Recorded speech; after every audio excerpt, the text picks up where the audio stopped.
Assalamualaikum warahmatullahi wabarakatuh. Waalaikumsalam warahmatullahi wabarakatuh. Selamat siang sahabat Kader Bangsa.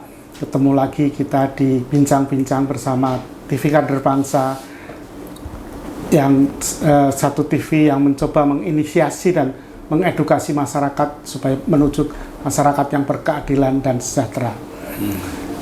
Pada siang hari ini kita akan bincang mengenai masalah pembentukan Universitas Republik Indonesia yang saat ini ramai diperbincangan di antara kita. Dan bagaimana sebetulnya banyak pandangan di antara kita, apakah ini URI itu satu bentuk yang dibentuk seakan-akan tergesa-gesa. Untuk itu pada siang hari ini kita akan membahas perbincangan kita hari ini bersama yang pertama Bapak Kus Heriwono, founder Sekolah Kader Bangsa, kemudian 3 orang fasilitator Sekolah Kader Bangsa. Yang pertama Pak Imam Ratriyoso, Pak Edi Nur Santoso, dan Pak Rida Yakob Lalis. Baik Pak Gus, ini cukup menarik sebetulnya.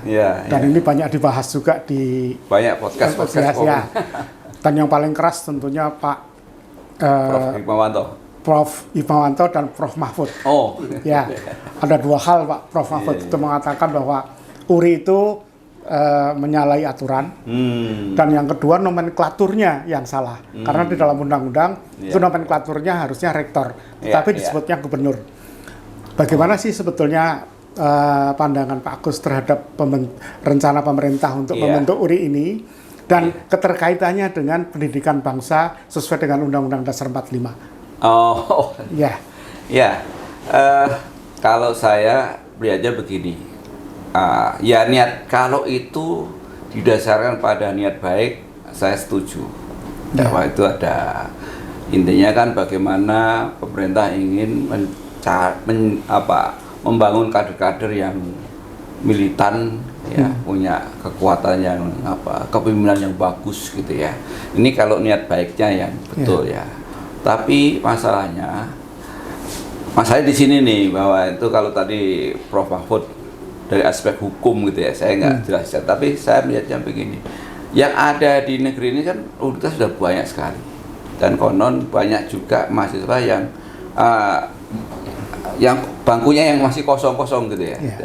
Ada UI, ada ITB, Gajah Mada, ada UNER, Undip, banyak lah ya. Yang besar-besar itu kan apa ya kurang gitu ya dalam konteks yang diharapkan gitu. Karena sebetulnya membuat universitas ini kan harusnya berbasis kebutuhan ya. Kalau sebuah organisasi perusahaan itu biasanya ada visi misi. Nah, negara kan juga ada sebetulnya punya misi atau visi sebuah negara ya. Kalau kita kaitkan dengan apa sih tujuan bernegara khususnya Indonesia, ya kan? Sesuai undang-undang pembukaan Undang-Undang Dasar itu kan melindungi segenap bangsa, kemudian mensejahterakan, melindungi aja itu kita merasa nggak aman kok. Keluar rumah itu kadang-kadang jam 10 udah tengok-tengok dan itu merasa takut, apalagi kalau sampai ke pasar-pasar, kita nggak nyaman ya itu. Itu dulu maksud saya. Apakah itu akan diproduksi oleh URI kan itu? Kejelasan memang ini saya nggak tahu, nggak ada narasi yang jelas ya, tujuannya ini apa gitu kan. Kalau kita bicara asesmen itu kan negara ini di asesmen ternyata Indonesia itu kekurangan apa gitu kan. Nah ini kan ya kalau kita lihat, kita kembali deh Undang-Undang Dasar 45, apa sih tujuannya?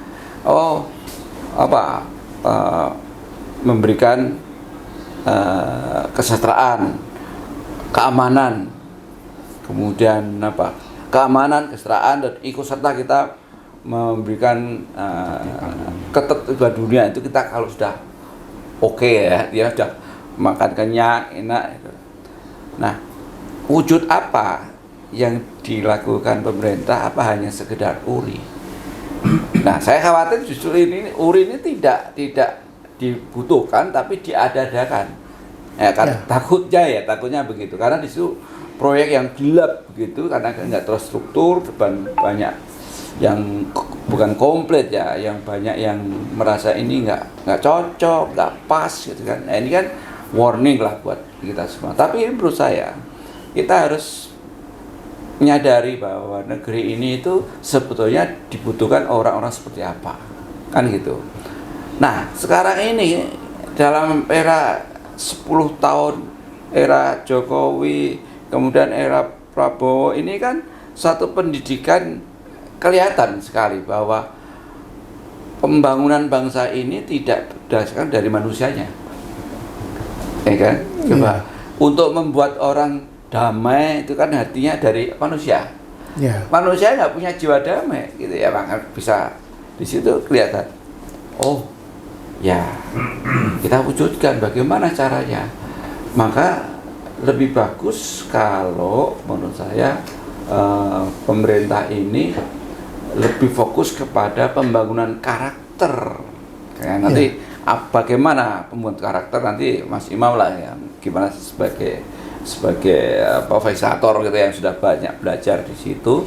Nah, tapi poinnya menurut saya, apa iya hari gini bicara tentang Universitas Republik yang konon akan menciptakan pemimpin? Akan ada AKABRI, ya, ada kepolisian, ada Akpol, ada Akpol, itu semua kan pemimpin. Apa kurang di situ? Itu aja yang guru banyak masih kan. Nah, itu aja dikembangkan lagi karakternya yang lebih bagus sehingga memiliki jiwa patriot yang luar biasa sehingga merasa rakyat itu aman karena munculnya pemimpin yang ada ini. Yang ada ini kan bukan berarti yang ada ini terus jelek semua kita mau ganti. Kok saya nggak melihat itu ya. Ini yang maka pandangan saya ketika ini dilakukan dengan ikhlas, clear, nggak ada masalah. Tapi takut saya ini hanya sebagai kendaraan untuk korupsi lagi. Kayak MBG, kayak mungkin kesadaran itu barangkali belum ada di Pak Prabowo, mungkin ya udahlah oke aja gitu ya. Jadi tapi yang menarik ketika URIN ini diputuskan itu kan mesti ada kajian-kajian, ya kan. Nah, yang menjadi persoalan kok menterinya itu pada diem gitu, gimana? Kalau itu jelek ya bilang, wah Pak ini nggak bisa, ini melangkah ini, under aturan ini. Nah, berarti kan masalahnya nggak pas di situ. Itu. Kalau menurut Pak Kus tadi bahwa ini seakan-akan satu program yang dipaksakan, yang instan, yang muncul tiba-tiba, tanpa adanya satu masukan-masukan dari sekelilingnya, analisa, dan sebagainya. Menurut Pak Kus, apakah ini tercipta karena adanya budaya di Indonesia, yaitu budaya asal Bapak senang, ABS, yang sehingga setiap kali keputusan yang muncul itu seakan-akan keputusan yang instan. Kita tahu ketika Presiden pergi ke Portugal, ada instruksi supaya sekolah belajar bahasa Portugal, ke Perancis supaya belajar Perancis, tanpa ada satu kajian-kajian. Dan itu banyak tentangan dari masyarakat, apakah gurunya siap atau tidak. Ini seakan-akan muncul satu budaya ABS di antara sekelilingnya. Kira-kira menurut Bapak gimana? Kalau yang tadi, ketika Presiden ke Perancis harus bahasa Perancis, saya kira itu sebenarnya kesalahan dari para pembantu presiden dalam bidang komunikasi. Karena barangkali hal seperti itu nggak perlu dikomunikasikan oleh publik sebelum clear, ya kan? Jadi harus ada filter dulu. Ya, maksudnya presiden itu yaitu alat diplomasi gitu ya, supaya ketika kita ketemu, beres nanti saya, kan biasa lah. Tapi diterjemahkan oleh para itu sebetulnya para pemberi penjelasan itu harusnya itu dia konfirmasi dulu tim benar ini kan, karena masyarakat itu kan tingkat penerimanya beda-beda, ya kan. Maka muncullah tadi menteri sekarang ini ABS karena tidak mau melakukan evaluasi. Dia takut kursinya itu hilang. Ya, itu muncullah manusia-manusia seperti itu sekarang ini. Dan itu kita semuanya melihatnya bahwa ini ada masalah besar di sini, yaitu karakter bangsa. Nah, karakter bangsa ini secara kolektif dia bisa bagus kalau individunya bagus. Nah, inilah munculnya kita ini diskusi seperti dia. paling tidak menggugah kembali lah bahwa negeri ini sebetulnya sangat potensial untuk menjadi negara kaya, negara sejahtera ketika memiliki karakter yang baik sesuai dengan harapan negeri. Ya. Gitu. Ya, Pak Imam, ini kalau saya tangkap dari Pak Kus itu bahwa pembentukan karakter itu dimulai dari pembentukan individu yang baik, gitu ya. Artinya dan pembentukan individu yang baik itu tentunya dari pendidikan juga.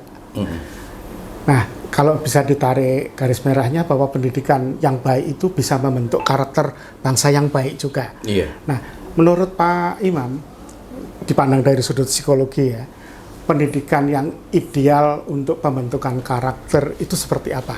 Dan apakah ada elemen-elemen lain selain pendidikan yang bisa membentuk ke arah itu? Gitu, Pak.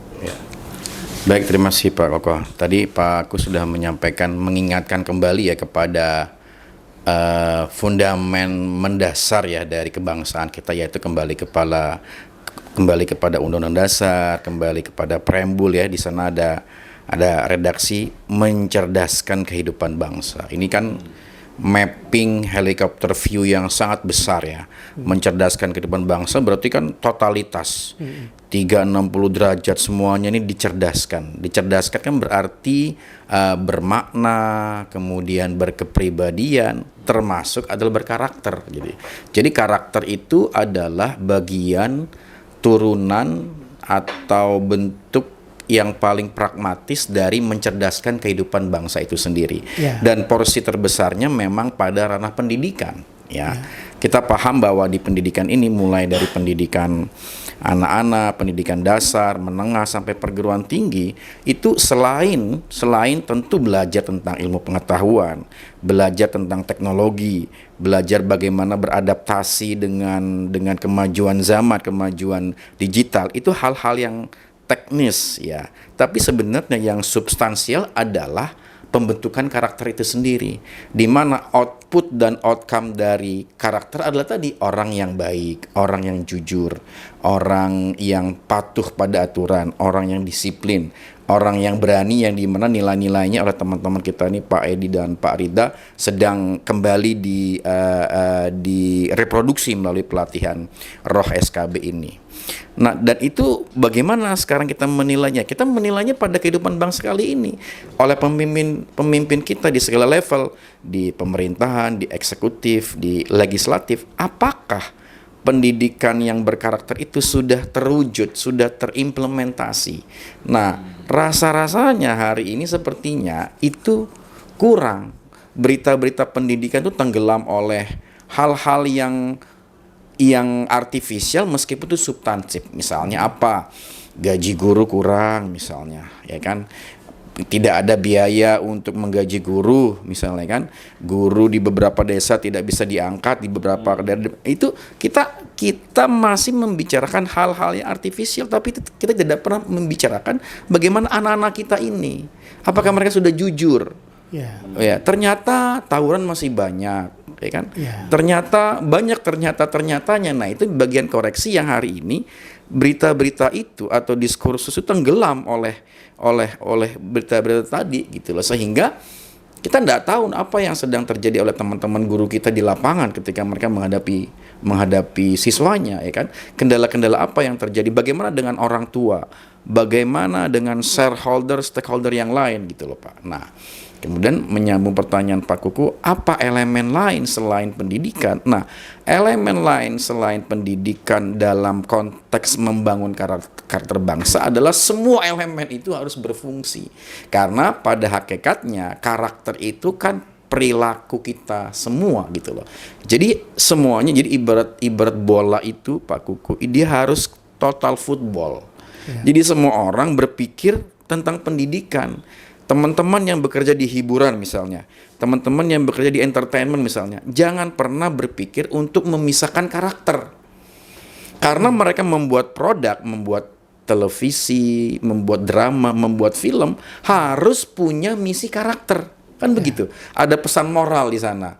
Harus jujur, jangan korupsi. Apalagi teman-teman yang bergerak di bidang hukum. harus berintegritas dan harus bertanggung jawab bahwa produk hukum yang akan mereka keluarkan, bahwa semua prosedur yang mereka kerjakan harus sesuai dengan SOP-nya dan harus berbasis karakter.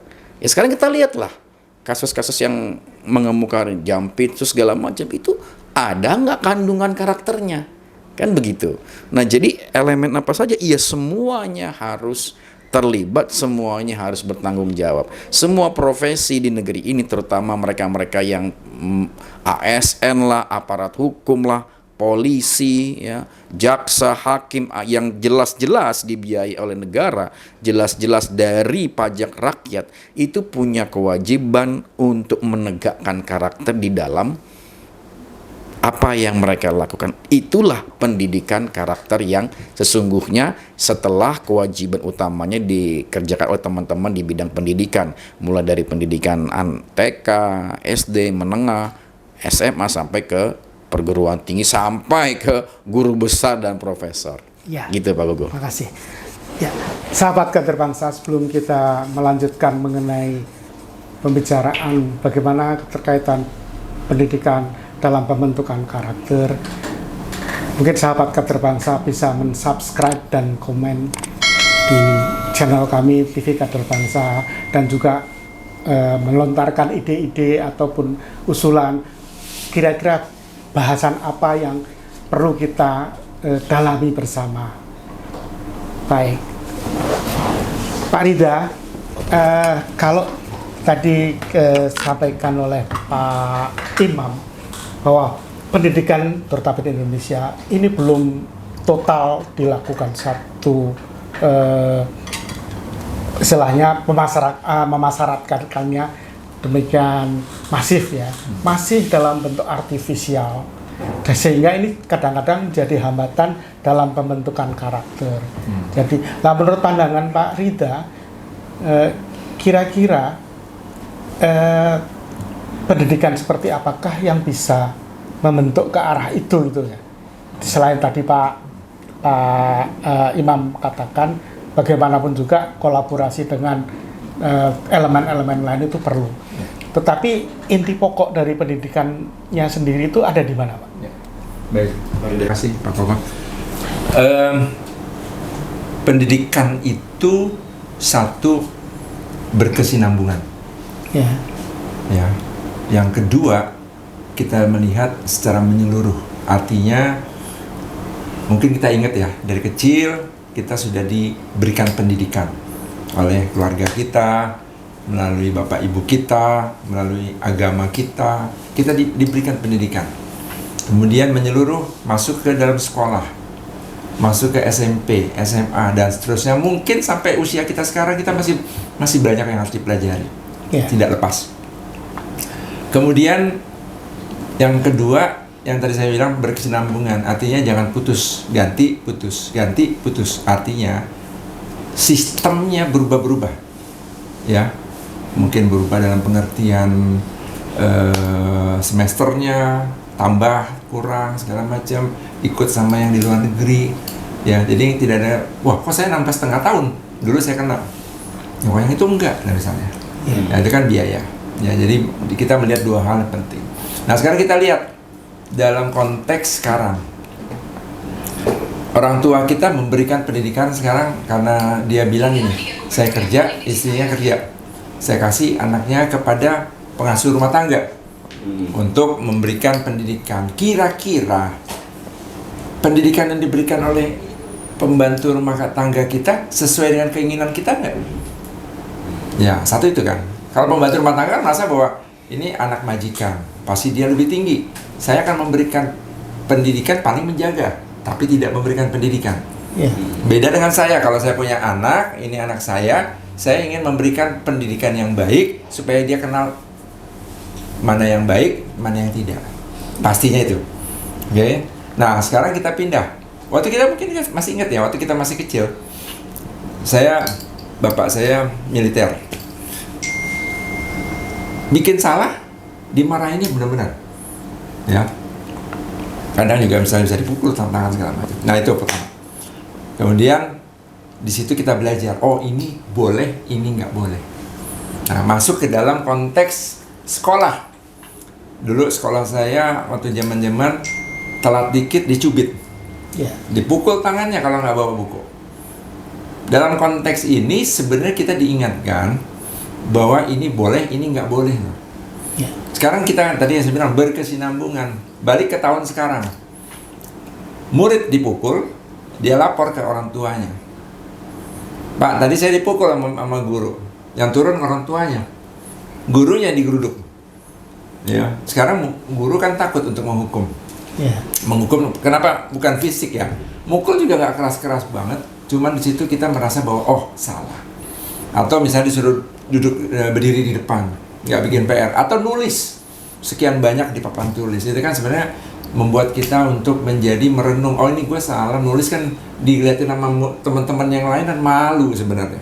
Ya. Ya, jadi belajar itu penting, bikin kita sadar, bikin kita merasa bahwa harus berubah, ya, dan bikin kita untuk bisa menatap ke depan dengan hal-hal yang dipelajari pada waktu itu. Ya. Ya, misalnya saya ada pembanding, ada 2 orang, satu namanya Tony, satu Adam, suruh nanam pohon, oke? Tanam, si Tony nanam, dia nggak belajar, dia tanam, pokoknya sembarangan, nggak belajar sama sekali. Ada ulet, ada ini segala macam, pohonnya mati.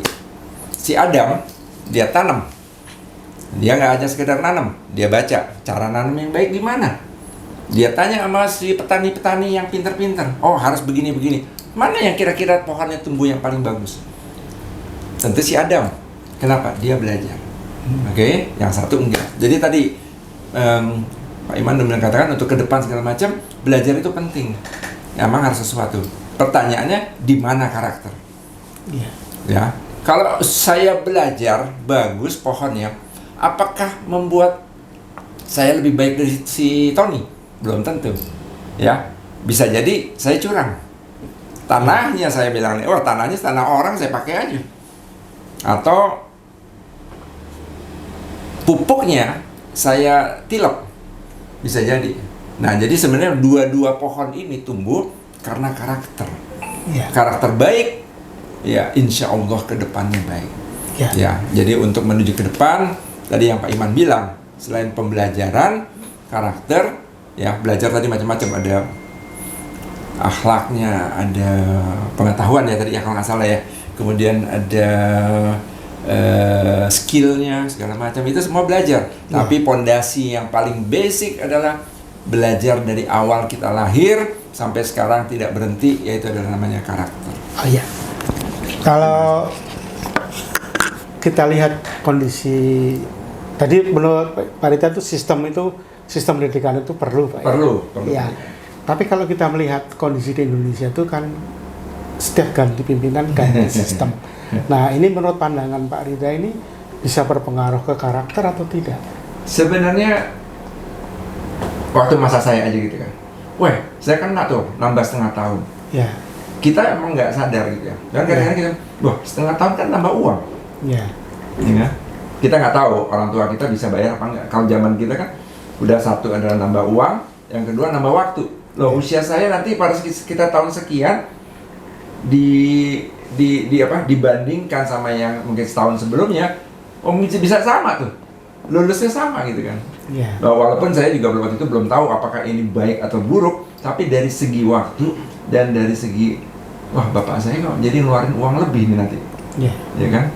Nah di situ yang kadang-kadang kita juga merasa bahwa kenapa begitu, ya kan? Apakah emang ini haruskah diubah?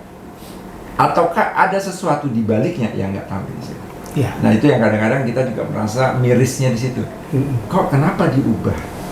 Ya banyak sekali kalau misalnya ini ganti sistem pendidikan yang tadinya IPA IPS jadi A1 A2 itu sih nggak jadi pengaruh ya karena di beda. Tapi ya tadi ya tambah setengah tahun, tambah ini, tambah segala macam itu perasaan kok jadi miris ya gitu. Termasuk polanya, Pak. Termasuk polanya, Ya. semuanya segala macam. Ya.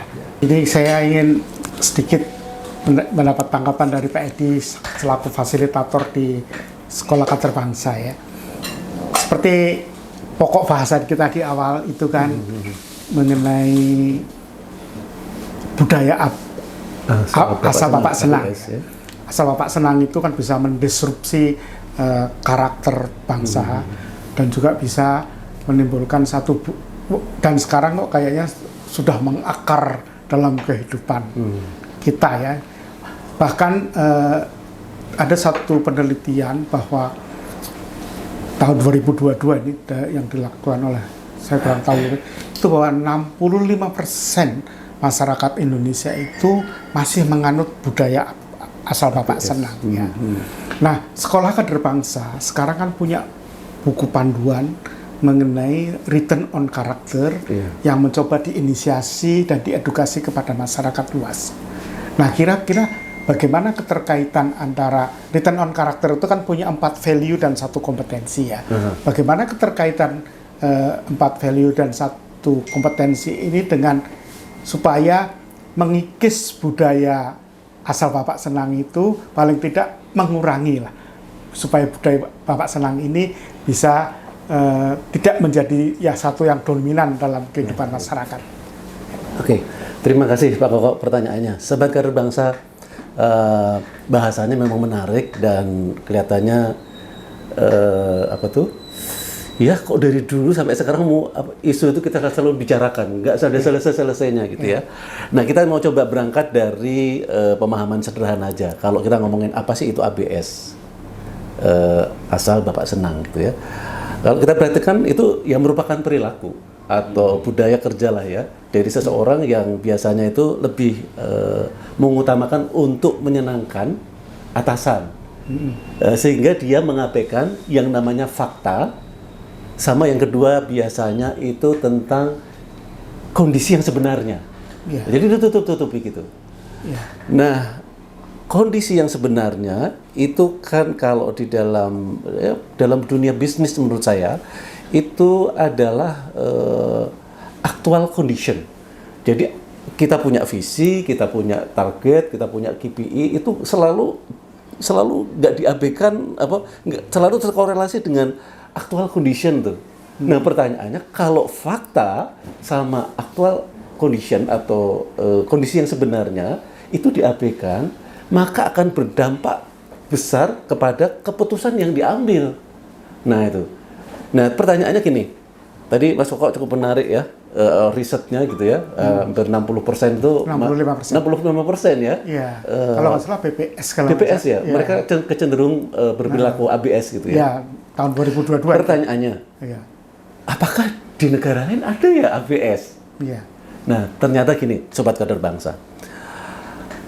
Hampir di negara itu lain ada, cuman yang namanya tingkat, level, dan pola atau apa yang mereka lakukan itu berbeda-beda. Contoh adalah Jepang. Jepang itu juga punya loh ABS, di mana itu diterjemahkan dalam arti menyenangkan atasan itu dalam arti melihat senioritas, Pak. Orang Indonesia ketemu senior kan gini. Orang Jepang coba Pak Koko lihat. Menunduknya itu hampir 90% loh. Semakin berilmu, semakin dia jabatannya tinggi, sama kaisar boro-boro nungging dia gini gitu kan. Sebegitunya gitu. Nah, sekarang masalahnya Mas Koko, gimana nih perannya roh? Training pelatihan ini. Ini adalah mempersempit ruang-ruang ABS ini, perilaku ini mulai digeser, dipersempit areanya gitu ya. Nah, belajar dari Jepang. Contoh sederhana, saya lebih enak real ngambil sampel-sampel gitu ya yang sudah ada di dunia gitu ya. Patron di mana orang Jepang itu sangat hormat dengan yang lebih senior, entah yang berjabatan lebih tinggi gitu ya. Pola ini maksudnya mereka cukup kreatif melakukan cara-cara. Nah, kita untuk mempersempit nanti juga mengajak peserta selama di ruang pelatihan itu untuk kreatif. Jadi kita nggak dogmatif, kita nggak lecturing, kita nggak cok-cokokin gitu. Kamu harus begini, kamu harus ini. Enggak. Kita menggunakan teknik-teknik pendidikan yang lebih dewasa gitu ya. Kita anggap mereka sebagai orang-orang yang lebih dewasa, pedagogi gitu ya. Terus kemudian, nah sekarang kita lihat, kalau di Jepang apa yang dilakukan? Jadi supaya orang dengan atasan gitu ya tidak konfrontatif. caranya, gitu. Karena kita budaya yang sudah lama susah mengakar kan. Ya. Maka mereka melakukan terobosan dengan melakukan budaya di dalam proses bekerja. Proses berproduksi, proses ngambil keputusan, proses manajemen, itu dia masukin. Ya. Nah, mungkin Sobat Kader Bangsa pernah dengar yang namanya istilah Kaizen. Nah, Kaizen itu adalah cara tanpa harus mendebat atau tanpa harus melawan direct gitu ya, frontal dengan atasan gitu ya.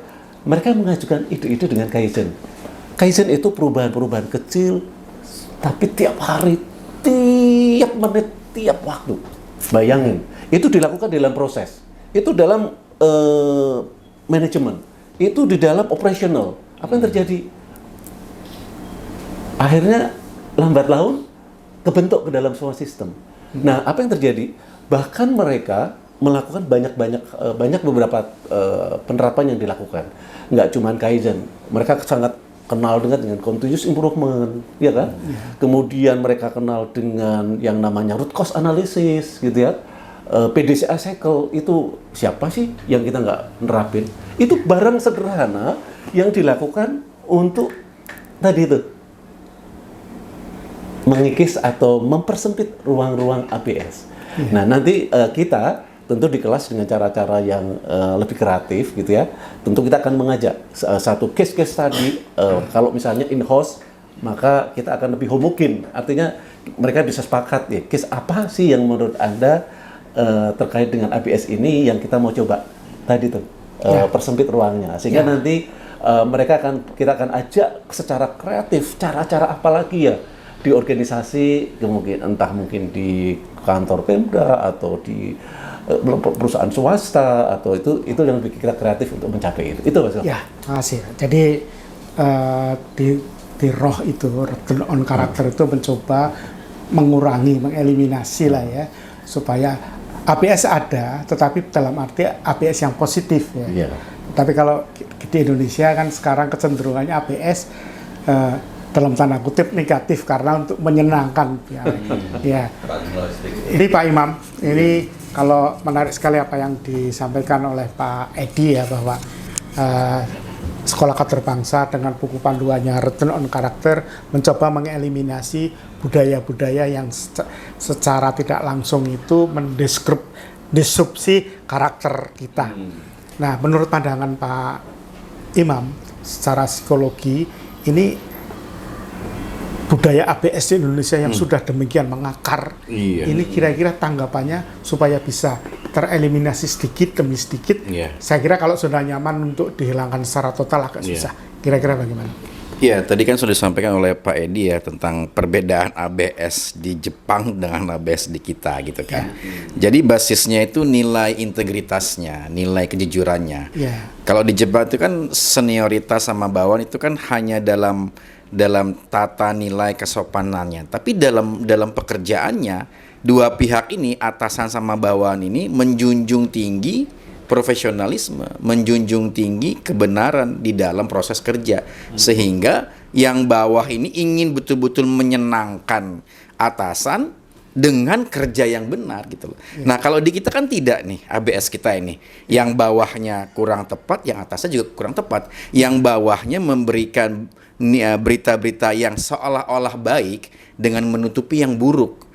Karena yang buruknya ini tidak dikerjakan dengan benar, atau karena ada faktor lain dari di luar kuasa dirinya, dia menutupi hal itu.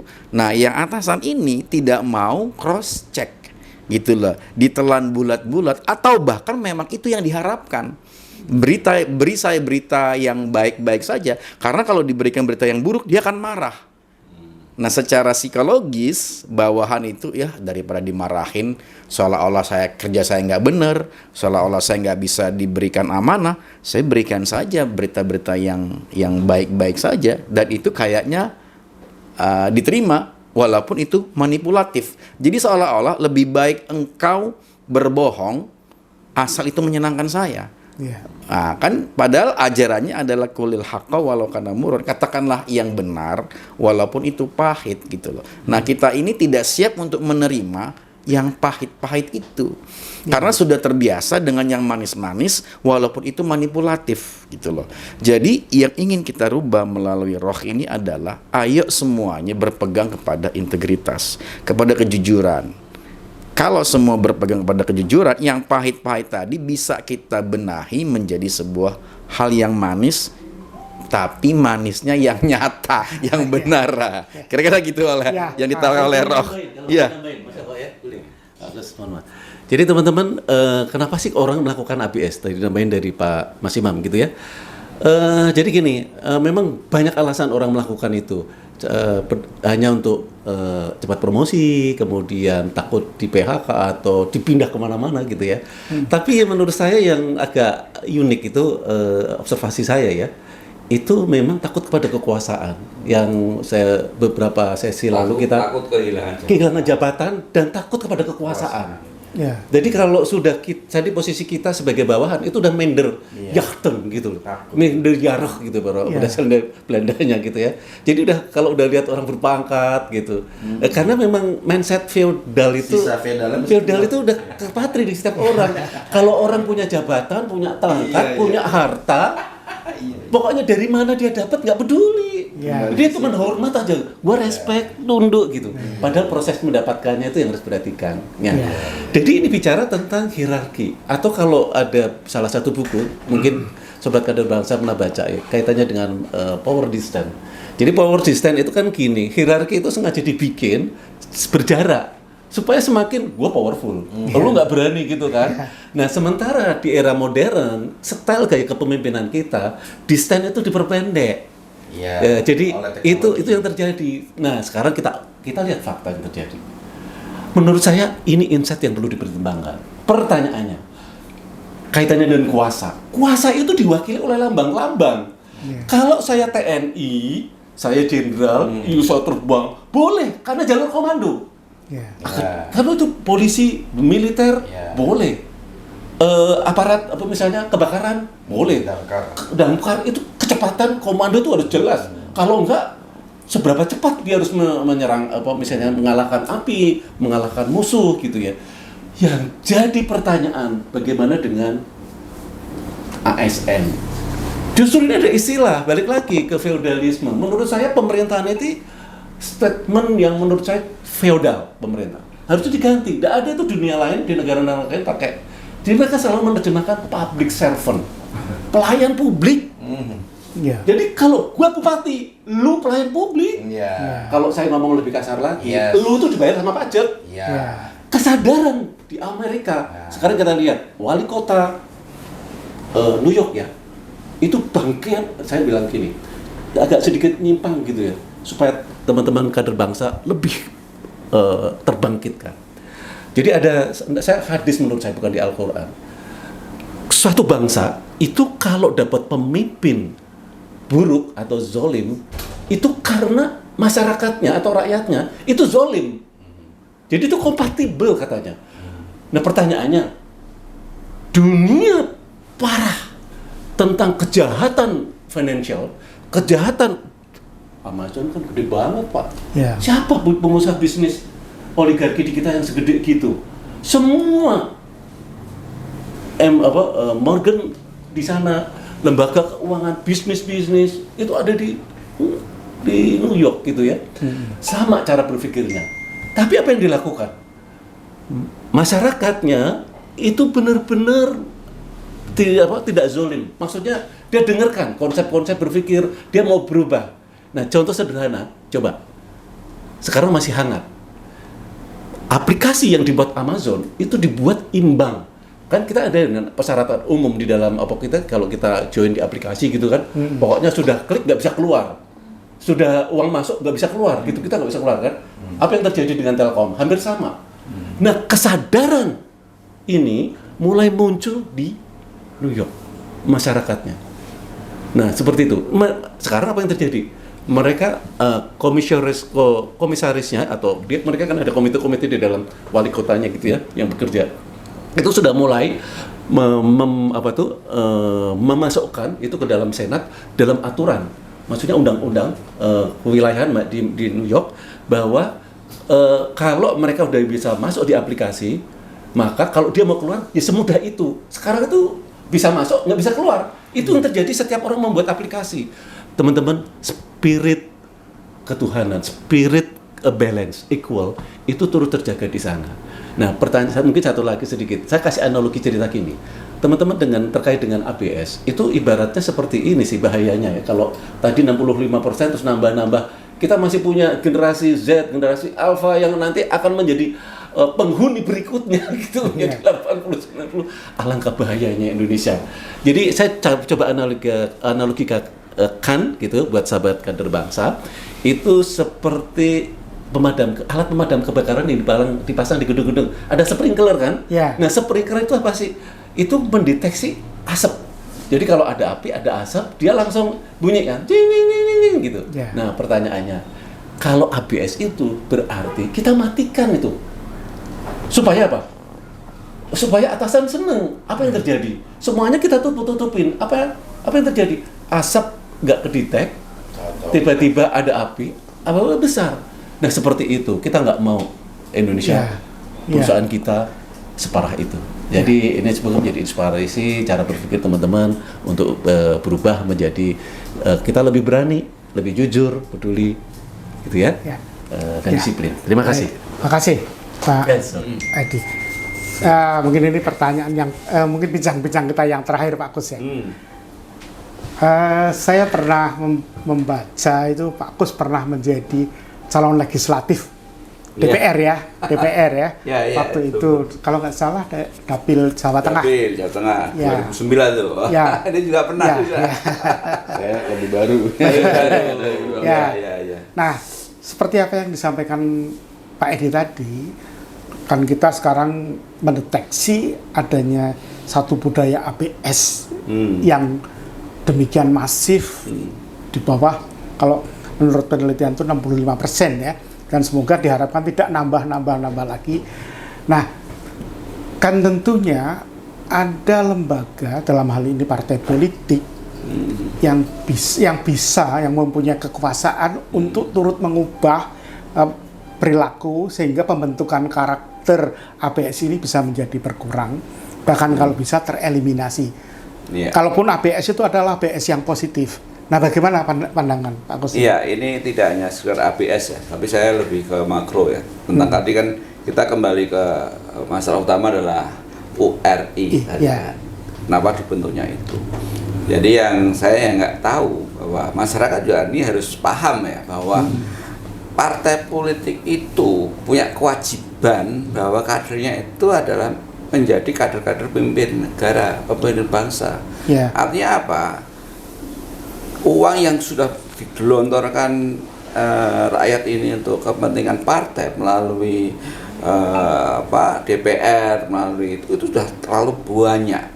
Yang harapannya partai-partai itu semua punya divisi, artinya punya lembaga pengkaderan namanya. Itu nggak jalan. Kalau itu instrumen itu jalan, negeri ini aman. Maka saya nggak tahu kacamata mana yang dilihat Pak Presiden itu URI ini kok seakan-akan harus dilahirkan yang sekonyong-konyong ini nggak ada sistem, nggak ada partai, nggak ada lembaga, partai itu tidak ada fungsinya. Nggak ada lembaga yang sudah ada, punya AKABRI, punya UI, punya ITB, punya kepolisian, masih ada. Ini kan lembaga yang masih hidup. Nah, tinggal kita cas kembali bahwa ada masalah nih. Kalau saya lihat di beberapa percakapan URI itu kepentingan untuk membangun pemimpin yang amanah, yang berintegritas, yang mampu manajerial, kok pret menurut saya. Kenapa? Ini anak-anak ITB, anak-anak muda-muda yang itu pintar, karakternya bagus-bagus, tapi nggak ada kesempatan jadi pemimpin karena dia nggak mau berpolitik. Nah, di situ ada persoalan bahwa kalau yang untuk memenuhi manusia baik bagus banyak, tapi nggak punya kesempatan masuk ke politik karena politikus tua-tua ini masih membuat bahwa anak muda ini bau kencur, nggak bisa berkontribusi masalah kebangsaan, nggak bisa. Nah, ini saya kaitkan dengan tadi ABS muncul itu karena norma-norma yang dimiliki oleh keluarga-keluarga yang miskin ini itu nggak bisa. Mereka mau survival. Nah, artinya sekarang ini ya diselesaikan dulu masalah ekonomi ya, baru masalah kesejahteraan yang lain. Ekonomi secara umum kan masih, waduh, jomplang lah gitu ya. Nah, kembali ke tadi, saya melihat bahwa mengingatkan partai politik itu punya andil besar dalam membangun kebenaran bangsa ini. Karena dia berhadapan langsung dengan rakyat dan nanti memiliki kekuasaan. Banyak menteri-menteri itu karena rekomendasi partai, ya kan? Nah, kalau yang diusulkan ini bajingan, ya akhirnya jadi bajingan. Presiden aja ngomong begitu kemarin, apa nggak saya kan? Boleh nggak aku ngomong bajingan, bilang gitu kan? Nah, itu apanya? Dia kesal sekali. Nah, tapi tidak shortcut untuk langsung bikin, tidak bisa. Maka rakyatlah menjadi pemutus. Gitu. Nah, inilah fungsinya dalam diskusi seperti ini. Rakyat harus memfungsi pemutus. Jangan sampai tahun 2009 itu milik pemimpin-pemimpin yang seperti itu lagi. Karena sudah nggak bisa memperbaiki negeri ini. Jangan dipilih lagi. Buktinya, ya tadi ABS itu kan supaya jabatan nggak hilang, sehingga nggak berani ngoreksi presiden, nggak bisa mengoreksi menteri, nggak bisa mengoreksi masyarakat sendiri. Masyarakat sudah sakit dan ini udah dibiarin, nggak bisa. Karena apa? Itulah fungsi partai sebetulnya. Nah, maka keputusannya kembali ke pemilik negeri ini, yaitu rakyat. Kan itu wakil-wakil rakyat kita. Lah rakyat jadi yang dikasih pelajaran sebenarnya. Jadi dikasih pelajaran sampai jangan sampai rakyat ini bodoh. Karena bodoh nanti ya dipilih ya orang gitu. Nah, katanya konon bodoh ini dipertahankan. Jadi supaya nanti yang milih dia lagi. Karena kebodohan itu dekat dengan kemiskinan. Kemiskinan itu dekat dengan uang. Kan gitu. Ya, ini blunder. Maka kembali, ayo rakyat, marilah. Jangan sampai suara Anda itu dibeli hanya karena 50.000, 100.000, bahkan 200.000, karena itu Anda termasuk bangsa atau rakyat yang akan menyengsarakan anak-anak cucu Anda ke depan. Ini yang penting. Jadi kembali lagi, tolonglah rakyat awasi itu partai-partai, ya. Partai yang sekarang ini berkecimpung dalam program-program yang membantu untuk koruptor itu tumbuh, tolong stop, jangan kasih kekuasaan, kan gitu. Stop, jangan coblos partainya, dah siapapun, ya, blacklist. Nah, kalau Anda ingin nanya siapa partainya yang perlu di blacklist, kolom komentar. Kasih. Mas, saya nambahin sedikit terkait dengan Pak Tus tadi itu. Teman-teman, resiko tadi kan kita bicara. Zolimnya rakyat itu berdampak kepada kita dapatnya pemimpin kita gitu ya. Teman saya sudah mendengar nih malah sekarang itu udah menjadi rumor gitu. Tahun 2029 gitu ya. Itu sekarang kan 100 dari 300. Nanti mereka sudah estimasi itu 1 juta sampai 5 juta untuk beli suara ke masyarakat. Teman-teman, kalau Anda terima itu ada zolim, maka Tuhan membalas kamu dapat pemimpin yang jauh lebih juga. Nah, tadi mengingatkan pesan Pak Kus. Jadi kita yang harus pinter-pinter mengoreksi itu partai dan anggota partai. Kita yang nggak mau lagi zolim hanya menerima 1 juta, tapi manfaat daya rusaknya itu bertahun-tahun gitu. Generasi sampai keturunan kita ke-7 kali, jangan-jangan ini hancur Indonesia. Gara-gara kezoliman kita sebagai rakyat hanya sekedar 100, 200 atau jutaan. Karena besok serangannya semakin gede deh. Feeling saya bisa 1 juta sampai 1,5 juta. Wow. Nah, makanya mereka udah minta kan, gaji saya gedein lagi dong nanti sebagai bupati, sebagai wali kota, gubernur gitu. Nggak ada selesainya. Nah, gitu. Ya, terima kasih bincang-bincang siang ini cukup menarik Pak. Terima kasih Pak Kus, terima kasih Pak Imam, terima kasih Pak Rida, terima kasih Pak Edi. Sahabat kader bangsa, seperti apa yang tadi disampaikan oleh Pak Kus dan Pak Edi, janganlah kita menjadi rakyat yang zolim, karena nantinya kita akan menghasilkan pemimpin-pemimpin yang zolim juga.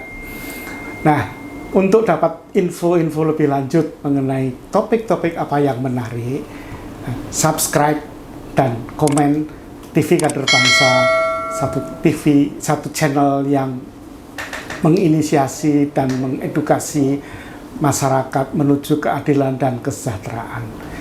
Terima kasih atas